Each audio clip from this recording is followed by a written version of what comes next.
Welcome to the Workplace Minute, powered by H3HR Advisors and sponsored by WorkHuman. Thanks for joining me for your quick briefing on what's important in the world of work. My name is Steve Boese. Today we're exploring a question that shapes the daily lives and finances of more than half of working-age Americans. Why do so many people in the United States get their health insurance through their jobs? Let's break it down. For Americans, getting a full-time job often means getting access to reasonably affordable health insurance. In fact, it may be the only way to afford health insurance for many of us. It's such a familiar part of the workplace that we almost stop questioning it. But it didn't have to be this way, and understanding how we got here says a lot about our economy, our politics, and our values as a society. The story starts about a century ago when hospitals and companies were experimenting with early forms of prepaid medical care. One of the first examples came in the 1920s when a group of Dallas school teachers agreed to pay a small monthly fee, about 50 cents, in exchange for future hospital care. That plan eventually became the foundation for Blue Cross. Back then, health insurance wasn't really insurance as we think of it today. It was a way for hospitals to stabilize their finances during unpredictable times and for individuals to avoid crushing debts from illness. Then came World War II, and with it, an accident of history that changed everything. During the war, the U.S. government imposed strict wage and price controls to prevent inflation. Employers couldn't raise wages to attract workers, but they could offer other perks, so they turned to benefits. Health insurance, which wasn't counted as wages, became a popular and legal workaround to reward and to recruit employees. And after the war, Congress locked in the system by making employer health insurance contributions tax-free for workers and tax-deductible for companies. And what started as a wartime workaround became a permanent feature of American employment. By the 1950s and 60s, having a job with, quote, good benefits meant one thing above all, a job that came with health insurance. Meanwhile, other countries took a different path. After the war, many nations built national health systems that provided coverage to all their citizens, regardless of their job. In Britain, for example, the National Health Service was founded in 1948 with the idea that healthcare was a public good, not a workplace perk. And in the U.S., though, the momentum was already squarely behind employer-based insurance, and powerful interests from business groups to private insurers worked hard to preserve it. We didn't design our system this way. We sort of drifted into it, and by the time anyone could seriously consider or propose alternatives, it already seemed too entrenched to unwind that easily. Today, the scale of employer-based health insurance is staggering. According to the Kaiser Family Foundation, roughly 155 million Americans, that's nearly 60% of people under the age of 65, get their health care coverage through an employer plan. That makes it the single largest source of health insurance in the country, far surpassing individual policies or even government programs like Medicaid and Medicare. And because these plans are heavily subsidized through the tax system, they've become a cornerstone of how we finance healthcare in America. So who benefits from this arrangement? For many workers, employer coverage is a lifeline, offering group rates, partial employer subsidies, and the convenience of payroll deductions, and some employer-managed administration. Employers, especially large ones, also benefit.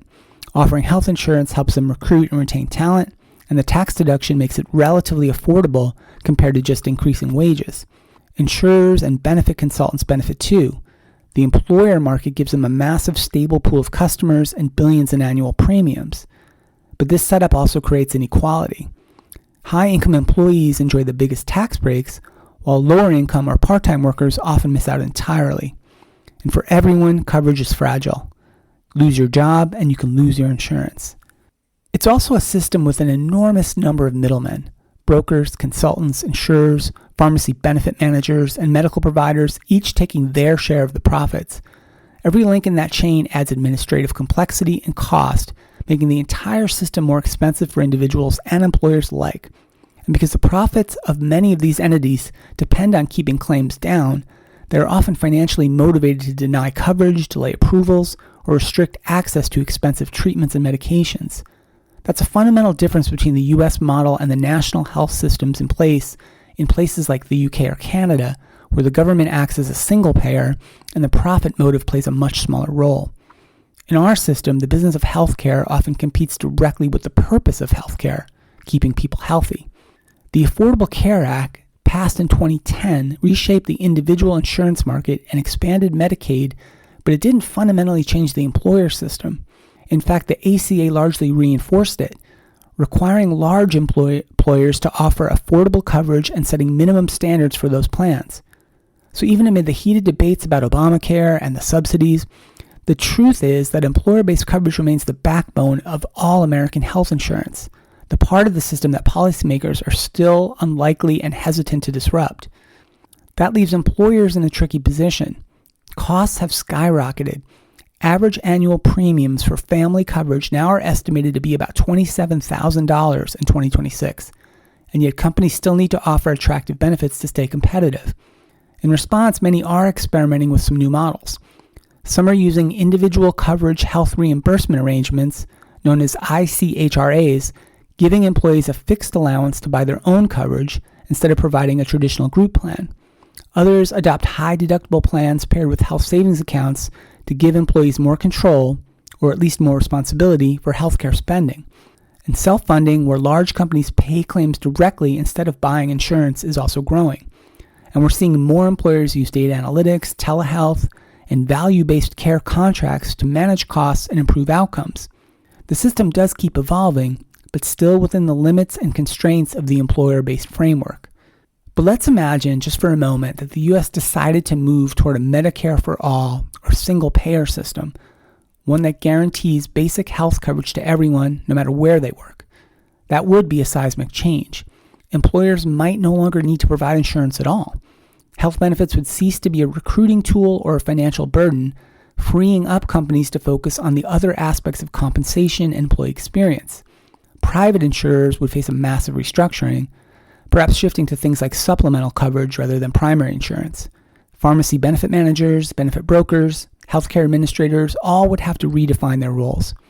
For providers, payments and prices would become more standardized, potentially reducing costs, but also limiting flexibility and profit margins. And for workers, the biggest change would simply be peace of mind, knowing that their healthcare coverage wouldn't vanish when they switch jobs, retire early, get fired or laid off, start their own businesses, or decide to be a freelancer. Now, the politics of such a change are complex, and the economic implications are huge. Transitioning to a single-payer system would require new taxes, new regulations, and a re-engineering of how healthcare money flows through our economy. But conceptually, it's worth asking, if healthcare is essential to life and work, why should it depend on where you happen to be employed, or if you're employed? And why should employers, whose main business is making products or delivering services, be responsible for managing one of the most complicated, expensive social systems in our country? That's why many believe it's time for the U.S. to join the rest of the developed world in guaranteeing basic health care for all residents as a fundamental human right. So for HR and business leaders, this doesn't mean waiting on Congress. It means starting now by designing benefit strategies that are fairer, more flexible, and more inclusive.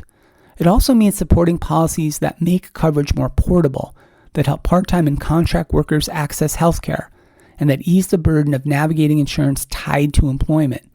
And it means thinking ahead to what might come next, a future where healthcare is universal and where the role of the employer shifts from gatekeeper to advocate.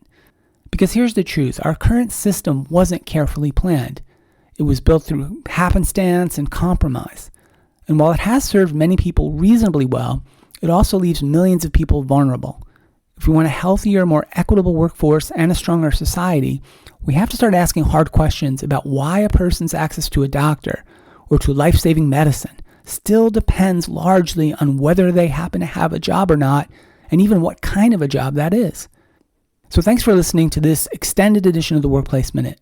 Let's keep pushing for workplaces and a country where healthcare isn't a perk or a privilege, but a promise. Thanks so much for listening, and a big thank you to WorkHuman for supporting the Workplace Minute. If this episode made you think about how your organization is working to shape the future of healthcare in this country, please share it with a colleague. I'm Steve Boese, and this has been the Workplace Minute from H3 HR Advisors.